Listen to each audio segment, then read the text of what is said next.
You're listening to the God Life Culture Podcast, where faith and what's trending collide.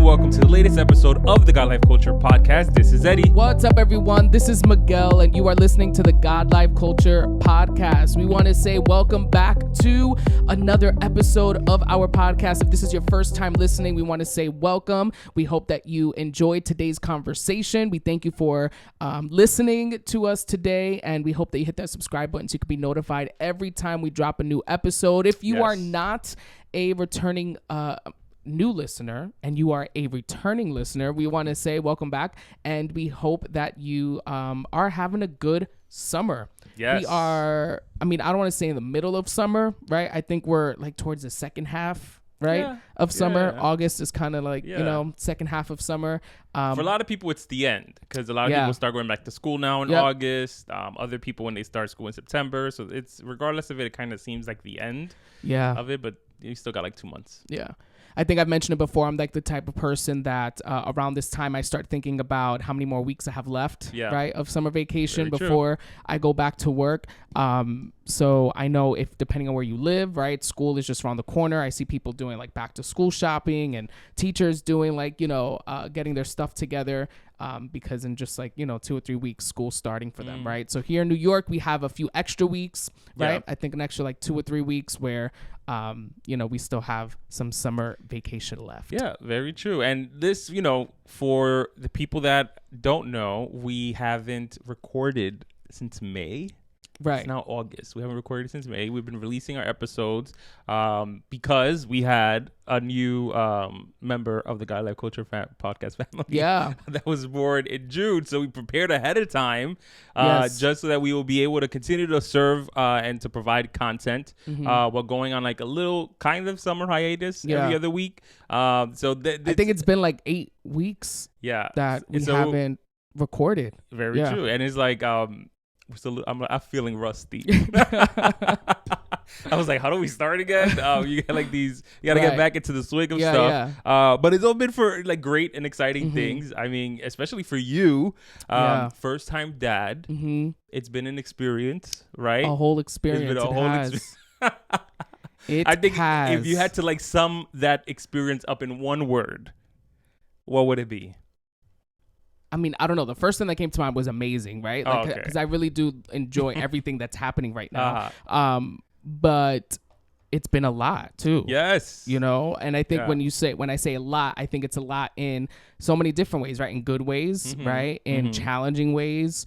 But yeah, it's been crazy. The one thing I'm super grateful about obviously is that our boy was born healthy, right? That everything went, smoothly. There were like, challenges here and there and like, the labor in certain parts, but nothing that wasn't obviously overcome, right? And nothing that, God already knew and kind of, knew how everything was going to come out and turn out to be. But I think the one thing I'm grateful for is the fact that it happened now where I'm off for the summer, right? Because I can't imagine going back to work right now. You know what I mean? And we're about 7 weeks in, right? And I can't imagine having to go back to work right now. What is, one of the things that you mentioned was that it's really great. It's amazing. Yeah. You have a lot of good things, but you also have challenges. What's a challenge that you've encountered that was something that you was not expecting? I know I'm hard about those not expecting questions because I feel like I heard all the time, like, you're not going to sleep. It's going to be rough. It's going to be this. It's going to be that. So I don't think... Or it could be like, I didn't think it was going to be that serious. One thing that I can say is that there is a special bond and connection that a baby has with its mom, right? Especially if the mom is breastfeeding, right? I feel like that is, there is a special bond and connection there where I think I can see why some dads may feel like if the dad doesn't have that kind of mentality or perspective to be like, you know, like still involve themselves with the baby and know, like, you know what, it's not that he don't like me, it's that, you know, the mom is the one that's providing him the food right now, that's all he's wanting. Because I've heard a lot of times where newborn, you know, babies' dads will have problems kind of connecting with the baby at first, because the baby doesn't really want them like that. The baby wants the mom, right, who's giving them the food, if they're in kind of that situation. So I've heard a few people actually kind of tell me that in the beginning, where it's like, you know, it's hard to like really get connected with the baby at first. It's hard to so I think being in it, I can see why maybe some people would say that, right? Like, it's kind of like, okay, I can see that, but you have to kind of do something to make sure you still feel that involvement and that love and that engagement with your baby. You know what I mean? So that's something that, you know, whenever he's like obviously not feeding or whatever, I have those moments with him, and it's just it's crazy. Like the sleeping at night has been rough, right? So I love to sleep. And during summer, like vacation, when I was off from school, all I did was sleep during the day. You know what I mean? So like it was normal for me to get up at noon, 1, 2. Wow. No, man, 1:30. So it was like, you know, normal, right? Now, no, that's not a thing. You know what I mean? That's not happening. So it's like, obviously there's so many life adjustments you have to make, you know, and it can be a lot, right? But I just think, you know, when he smiles, when he laughs, when, you know, you have those moments with him, it's like you forget all of that. You know what I mean? There are even moments when it's like 4 a.m. and he's wide awake, that although, you know, I'm so tired and so like wanting to get to bed, he just looks at you a certain way, or just looks at me a certain way, and it's just like, you know, like, it's fine, like I'll deal with this, you know. And it's been really good though. It's been really good. I think you know, no complaints, super happy. But obviously there are those human moments, right, where it's a challenge. You're tired, you want to go to sleep, and as much as I love you to death and I love you so much, I'm so tired right now. You know what I mean? And you just have to work through those things. And, you know, being kind of a partner and, you know, team with my wife, you know, we get things done. Absolutely. And I think that's, you know, the best part about it is being a team player in the situation. You know, I think that for fathers, it's funny because, you know, when you speak about like the whole idea of like the connection situation, you know, I feel like that is something that is very important for parents in general, but I think especially for dads as well. And it's funny because my perspective on that was completely different. Like and I've spoken about it before, about how I was just like, oh, how am I going to connect with a kid? I grew up without a dad. Like, my biological dad wasn't part of the picture and stuff like that. So I was like, I feel like I'm coming in missing a few tools and all this other stuff. But you really see that when you make the effort and when you put in the time, and you're like, I'm going to be a present parent, you know, it just comes like so flawlessly, and it comes like so naturally, and it comes so nicely, where, you know, that like I was worried about all those things before the babies arrived. Once the babies got there, that went out the window, you know. But it's funny that you bring up the whole idea of dads looking at like, why is the baby like the mom more than me? Like, I'm like that. You would find that's something that's going to happen a lot in the journey regardless, where kids, you know, one day they love dad. Dad is the one they want to hold walking down the hands. They want to hold walking down the street. They want to sit next to dad. They want to eat next to dad. They want dad to feed them. They want dad to, then the next day is mom. Oh, I want mom. I don't want dad. And, you know, those are things that I feel like you can't take personal. No, but it's you just can't funny be bad because at your kid. I never really understood when dads would say that. Right? Like, I never got it. To me, it was like, but that's your baby. Like, why would you feel that way? But being in it, I can see like, oh, this is why sometimes they say that. You know what I mean? Like, this could be why, right? That's interesting. You know, I don't think I necessarily felt that way. I just could see the scenario of, oh, that's why I heard people say that. You know what I mean? I guess. Like, I think I mentioned this before, you know, when it comes to, you know, raising a baby, a child, children, family, all of that, there are a lot more resources, I think, for mothers and for women, and women speaking on their experiences and their, you know, how to raise kids and what they did and what worked for them. You don't find a lot of dads doing that. So, the few times you do come across dad saying things, you listen, or you just kind of like, oh, like what's their perspective? So, and that was a very popular thing. And there were also, dads that spoke about them feeling even before the baby was born, right? Like that lack of connection because they really weren't carrying the baby, like they didn't feel the baby like that all the time. There was a different connection that the mom had. I even heard of, dads, like, and it's a thing where once the baby is born and after the dad sees kind of the pain that the wife had to go through, the mom had to go through to deliver the baby, certain dads feel and have negative feelings towards the baby. Like, you put my wife through this, you put her through that, especially if it was long labors. That's crazy too to me. You know what I mean? But those are experiences that, some people have, and they talk about that they have to get over. You know what I mean? And I'm pretty sure it's rooted in other things as well that individual needs to work through. Yeah. Because it's, I don't have a degree in psychology and stuff like that, so I can't give my prognosis. But I do think that a lot of that is rooted in other things that they are displacing and placing it into that child situation. Yeah. And if there's anybody out there that feels that way, where, you have a kid and you feel this disconnect, or you feel certain time of like negative feeling towards them, it could be a mom and dad, because there's moms that, especially through postpartum depression, they, start to think these crazy thoughts and have these really off the chart emotions and start, feeling overwhelmed, and, it goes down this whole dark path, that the important thing really is to reach out for help. Reach out to help, be open communication with your partner. If you're lucky enough to have a partner that's doing the journey with you. If you don't have a partner that's doing it with you, then you speak to your parents, you speak to your leaders, your friends, really reach out to people and, work through those emotions and those thought processes with someone. Obviously pray to God about it, speak to God, present those things to God, because those are things that it's very easy to spiral out of control, and time goes by so fast that, you have a baby now and you feel like, oh, I'm not connected with them. Oh, I'll deal with that later. That later. That kid is 17 now, 18, 19, 20, feel like they don't have a connection with their parent. It's harder to rebuild the relationship at 18, 19 than it is a few weeks in, being like, all right, I gotta get over this. And it's so true, because time is going so fast. Like I said, I was fortunate enough to have summer break right now from school, so I'm not working, so it'll be kind of like 3 months, right, where I'm off.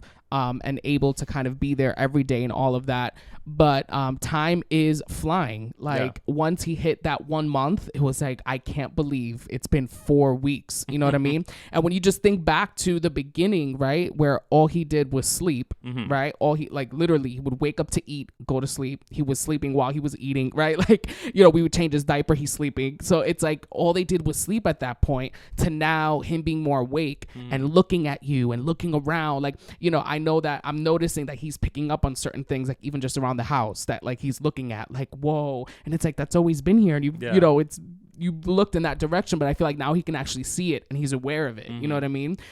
Even things like, the music that's playing, like he'll pick up on certain things when it comes to music. Like, there is literally, when he's having his moments of him crying, there was this one time where, we had the radio on and he was just hysterical crying. He was really like overly tired, but fighting his sleep, like that, thing that babies do.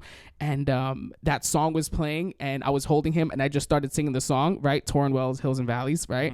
And that has become his song. Literally, he will be screaming at the top of his lungs because he's hungry, waiting for food, or, just tired. Something's happening. And I will put that song on and start singing and he will stop crying, right? And it makes me feel like I have a voice. Like, it gives me the confidence to be like, I can put out a song tomorrow, Like, I soothe him. My voice soothes him. Look at this. No, but it's just funny how you develop these little things and moments that, like, that I will forever have that connection or that memory with him, you know what I mean, with that song. But that's something that I also had to like create or be open to, you know what I mean? So I think you have to just find those things that do connect you and find those things that do bring you that joy. But it has been, just so good to be able to spend that time with him. But time is going by so quick, and in just a few weeks I'm already thinking like September's around the corner, and I officially have to go back to work. That's crazy too, but It's crazy.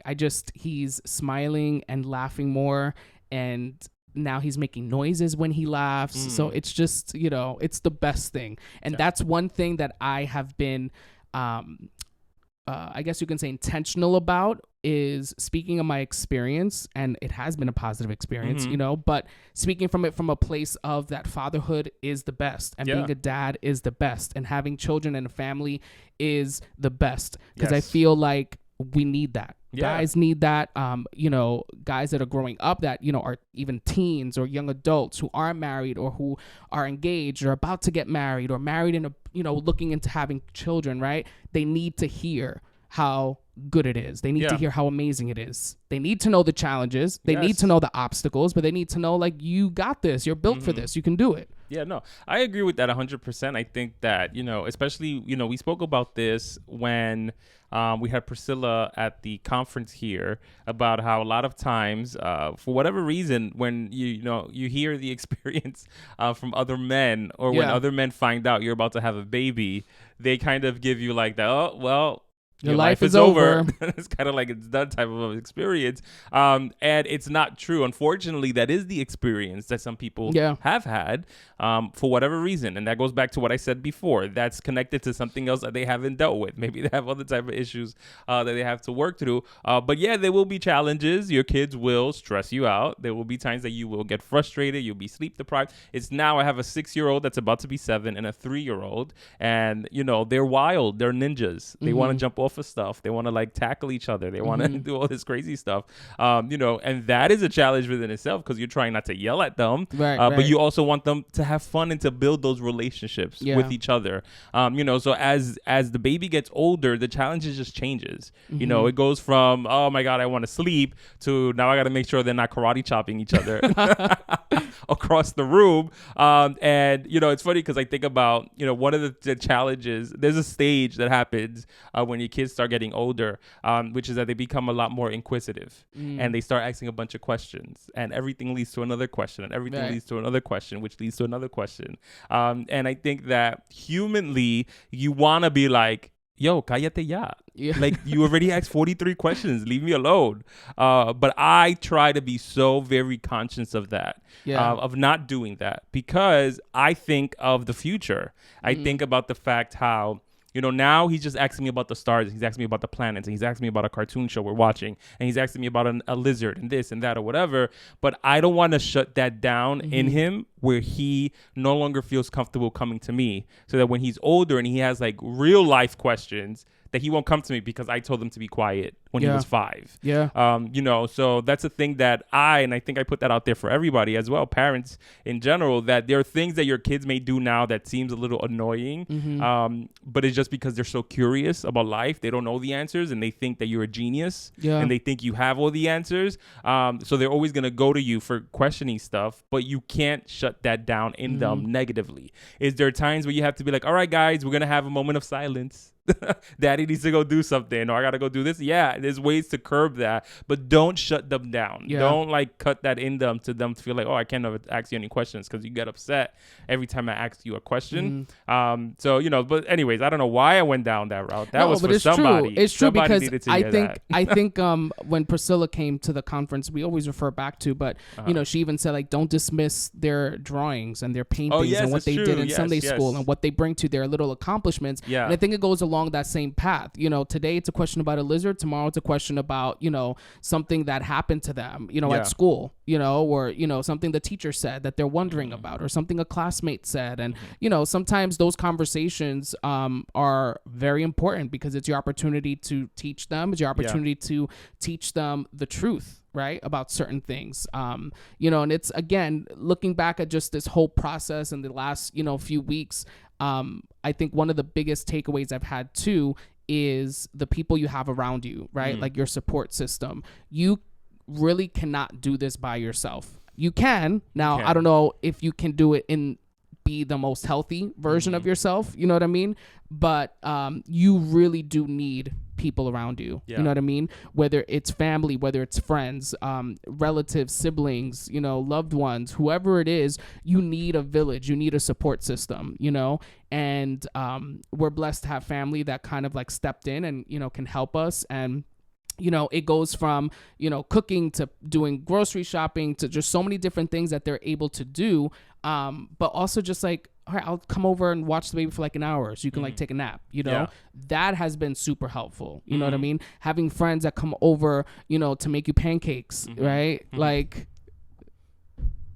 not a lot of people have that. Right? So it's like, you know, those are things that you appreciate that is like, man, like tomorrow I don't have to think about like what we're going to do for breakfast or what we're going to do for dinner, or, you know, we're going to have nap time tomorrow because, you know, your mom is coming over or my parents are coming over, your grandparents are coming over, right? Like you need that support system in your life in this moment. You know what I mean? And I think that for those individuals, you know, who may have a hard time, right? Like accepting help. This is the moment where you drop that. You know what I mean? Like this is the moment where you realize, you know, sometimes you need help. Sometimes you just need to like let your family in or to let that friend in, you know, to help you. And it can be easy to just sometimes, right? Just think that you can do it, right? And think that you don't need the help, but in reality you really do. And that then translates to, I know today it's cooking meals or today it's coming to watch the baby for an hour, but tomorrow, you know, or just throughout life, right? It's covering your child and praying for your child and being there, you know, spiritually and supporting your family, you know what I mean? In that way, it's very important. You know what I mean? No, it is. It's very important. It is. And I think that, you know, a lot of us are lucky enough to have had a village or a 2 or 3 people that really helped us out through those processes in life, that we can trust and depend on. You know, unfortunately, you cannot trust and depend on everybody, you know, and sometimes it is better for you to deal with it on your own, and to work through that alone, than it is to incorporate people that are just going to add more stress to your life and it's going to make things more difficult. You feel like the safety of your child isn't good with them. So then you got to, you know, work through those stages. So I really do like commend single parents that, especially the early stages of babyness, having to, early stages of parenthood, having to do that on your own. It's very difficult. To not have someone to bounce off of, you know, that really does take superhuman strength to be able to do that and to be able to be fully functioning, and to get through those stages. But if you are lucky enough, like you said, that you have people that you do trust and that are in your village that you can depend on, do it. Do it. It's not going to make you less of a parent. It's not going to make you less of a mom, less of a dad. You don't have to feel like, no, I have to do it. I pushed this baby out, so I got to do everything. No, if you have the people around you that you can trust, it's definitely important to lean on them because you want to present the best part of yourself to your child. You don't want to be stressed out, sleep deprived, hungry because you haven't eaten in the last 12 hours and you cranky or you have an attitude. Like, you know, you don't want to, because that also leads to unfortunate scenarios where parents, because of the delirium of being sleep deprived or whatever, make mistakes that they should not be making. And that's very dangerous for you and your child as well. So sometimes if you have a mother-in-law, a neighbor, a friend who you do trust, being like, yo, come say hi to the baby for an hour. Let me take a shower and take a power nap. Right. You know, and it's just funny because, you know, at the same time, you have to just, like you said, be careful with who you let in, right? Because obviously there are people that are, you know, not safe, right? But at the same time, let's say if there are those individuals who don't have, let's say, that support system for whatever reason, it could be a single parent or it could be a young couple whose parents live out of state and can only come for 3 days and then they have to go back, or they work, or they don't have, you know, parents who are alive, or they're not close to their family, but they belong to a church. I think that's where individuals from the church also should step up in that moment. You know what I mean? So if you are, you know, a part of a church where you know of a young couple who just had a baby, or any, you know, couple who just had a baby or mom, you know, and they don't have that family or support system, or, you know, maybe they have family, but they don't have the support from their family, right? I truly believe that, you know, then it's your job, right, to like help in whatever way, even if that's, here's a gift card to DoorDash so you can, order food, yep. for 2 days or something like that. That helps. You know what I mean? If it's, hey, I can come over tomorrow and, like you said, I can watch the baby for an hour, or, do you need anything? I can go to the store for you. Like those are things that even as a church family, should be happening. Right. Yeah, sure. And whether they have a support system, whether they don't, right? I think it's just a sign of, love, care, and support, right? And we've had a lot of people, who have done that. And I would say that's like, I think one of the biggest things is the meals, right? Because when you're in that, newborn phase and in that newborn world, right? You don't have time, right, to just be preparing gourmet meals like you used to, you know what I mean? And it's just so much easier to just get something, order something, have it delivered, pick something up, it's so much easier and quicker to be able to do that. A few days ago, because they say sleep when the baby sleeps, right? We discussed this. Well, Micah, our baby, has a way of going to sleep at the best times, right? When you haven't eaten yet, or you haven't showered, or like there's certain things you haven't done that like you need him to sleep so you can do it, So the other day, he decided to take like a nice 2-hour nap. You know what I mean? We didn't know it was gonna be 2 hours, but it ended up being like 2 hours. And it was like in the middle of the day. Well, like towards the end, like 5 o'clock. That's like the middle of the day though for me. Yeah. Right? So 5 o'clock, because we've been up since, So 5 o'clock, and we're like, he's falling asleep. Like we see him just knocking out. Normally he doesn't knock out around that time. Mind you, it's like we're starving. We haven't eaten yet, right? We haven't showered yet. We like the house is like a mess because we're like all day like doing things with him. So we're like, we have a choice right now. We can go to sleep, but we're starving, right? Like we're so hungry. We have to do this. We have to do that. And we just like, we need to eat, So in that moment, we made whatever we made. We picked up whatever needs to pick up. We showered, did all of that.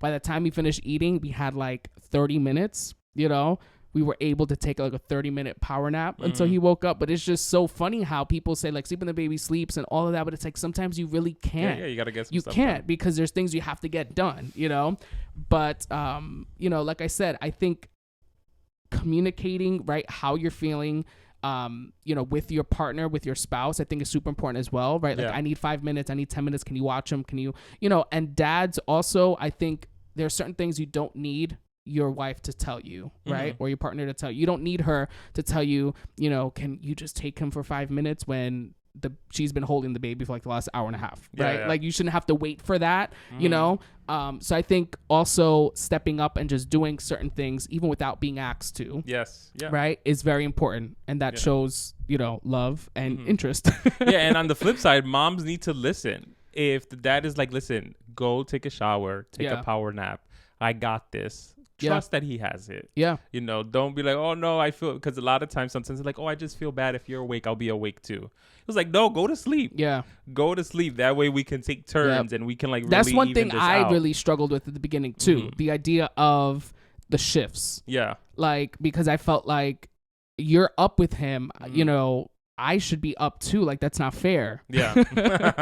So that I was just there watching them, like all night, but then eventually you have to like, okay, we have to do this shift thing. Yeah. But it's just hard in the beginning when you really do care and love, where it's like, I'm not just going to let you stay up, for the next 3 hours when I know you're tired too. Like I can't just fall asleep, So it's working through all of those feelings and working through all of those things and having conversations about it. You know what I mean? Whether it's we're going to split the night up or, however we're going to do this, but you have to have those conversations. Yes. You know what I mean? Yeah. And realize that at 3 a.m, you may say something a certain way that may not come across like how you meant it because you're so tired. Yeah. So like having that grace with each other to also know, we didn't say that in no type of way. It's just it's 3 a.m. We really are tired. Yeah. You know what I mean? Like that's not like, but it's important to have those conversations and be honest. And, just know that those challenging moments, everybody keeps saying this, don't last forever. Yes. You know what I mean? They don't last forever. And I've been seeing how, some of the things in the beginning that, were like little hurdles or issues, right, aren't really big deals anymore. You know what I mean? And, I'm kind of noticing how, wow, he is phasing out of certain things. And at the same time, I'm like, it's like he's growing. It's sad. I don't know. Did you ever think about that? Like, oh my God, like I can't believe like you're growing. I think like you're growing and you're not a baby anymore. Even though he's only 6 weeks. But. Yeah. In the middle of it, my experience is in the middle of it, those growing things were like the milestones. Like, oh, he's crawling or he's flipping back and forth on his own, he's walking, whatever. And I always looked at those as accomplishments. But recently we went to Legoland the first week of July. It was our second trip to Legoland. We had gone to Legoland like 2 years ago. And it coincidentally happened almost 2 years ago to the day. We were off by 1 day that we went. So you know how your iPhones remind you, what were you doing this time last year or something like that, whatever. So we had taken a group picture. We had taken a group picture this year at Legoland, me, my wife, and the 2 boys. And we also took a picture 2 years ago. And when I was looking at the 2 pictures, especially my oldest, I was like, oh my goodness, he's so tall. I was like, where did he get so tall? How did he was this little thing the first time we went. And all of a sudden, he's so much more taller. My youngest was like a year, not even 2. I think he just turned 2. No, he was like a year old or whatever. Now he's 3 running around thinking he rules the world. So you have like little moments like that. Or you know, and it's the iPhone. It's because anytime we get videos and stuff that pop up, my wife will send it to me, or I'll send it to her and be like, "Oh, remember this when he was just learning how to crawl and all that other stuff." So it is emotional. Yeah, in a sense. Mean, well, because I'm doing that now, but like with his newborn picture, like when he just came out, it's and only then been 3 weeks. Exactly. I'm like you know, you notice like all the little changes in his face, or like you know, like and his attitude and what he does, and you know, he's making noises now. So when he gets excited, he'll like make a noise at you, you know. So like those little things, it's just like it does fly, and I think crazy. It is. What is it, like the days feel long but the years go by fast, whatever the saying is. You know, because it does feel that way. The days are long, the years are short. There we go. Because in the thick of it, it's a lot. In the thick of it, it's a lot of work, and it's a lot of stress, a lot of this, a lot of that. But then when you sit back to reflect, and you're like, oh man, it's crazy. It really is crazy. And I think your responsibility as a dad, as a mom, is just to be as present as possible. Whatever that means for you to do. You know, sometimes you're there, but are you really there? Like, are you really engaging? Are you really having conversations? You know, do they come to you for cuddles and stuff? It was like this morning, my youngest wakes up. I'm in the living room working from home. And he's like, oh, I want a hug. I was like, okay, come here, whatever. Then I, you know, give him, he gets all up on me, and I'm hugging him and working. And he's like, oh, I love you. I was like, oh. But that's because he feels comfortable enough to do that. All crusty-eyed and everything in the morning, his hot breath. You know, but that's, you know, those are the things that you look forward to, being able to just be a safe space for them, that however old they are, it could be 3, 13, 23, that those are things that you're trying to hold on to, because it was like I was reading this post, you only have X number of years with them where you're their favorite person. After that, they start making friends. After that, they start having little relationships, and you know, all of a sudden there's other people in their life that are important.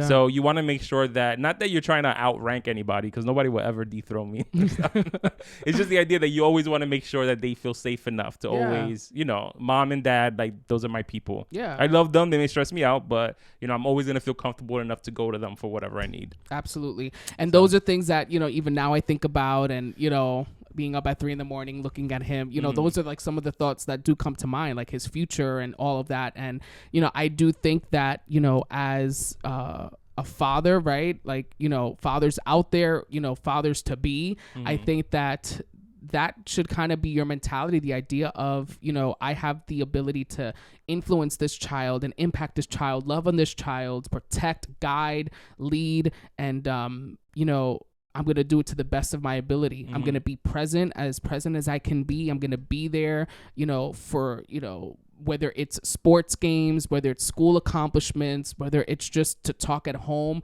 playing with them, right? Spending time with them, doing the things that they love to do, whether, you know, they're toddler, you know, 5, 6, 7, going into their teens, whatever it is, you know, being present. And I think that, you know, godly fathers, right? Christian fathers and fathers who have that relationship with Jesus, you know, praying over your children, right, is very important. Praying over them and, you know, their future, what God has for them, their plans, all of those things, I think is, you know, some of the best things about fatherhood.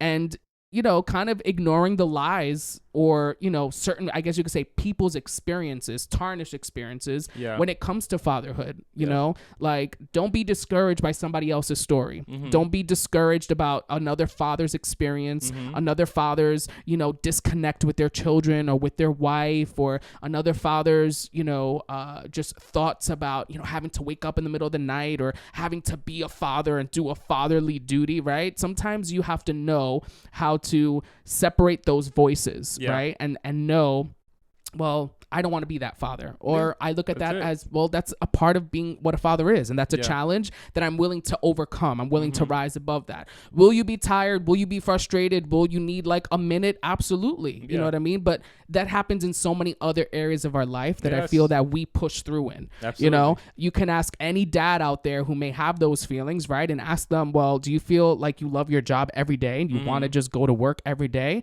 And I'm sure they'll say no, you know what I mean? But they still do it anyway. And sometimes when it comes to being a father, will there be things that are uncomfortable or moments of frustration and stress and all of that? Of course, you know what I mean? You rise above, you know what I mean? You rise above that and you still show up to do what you were called to do and what your job is, you know what I mean? Yeah. So definitely I say it has been an awesome experience, and, still in that newborn phase. At the time of recording this, I haven't gone back to work yet, so I'm still, off for a few weeks with him, and, trying to enjoy every second. And then in about like 2 months after I go back to work, I'm off for 2 months on my paternity leave, officially, like from work and school. So that's great. But like I said, fathers out there, love on your kids, be that example, pray for them, be that godly influence in their life. And make sure you encourage other fathers out there. Yeah. And make sure you let those young fathers out there know that they're built for this. They can do it. That if they need help, advice, resources, that they can reach out to you.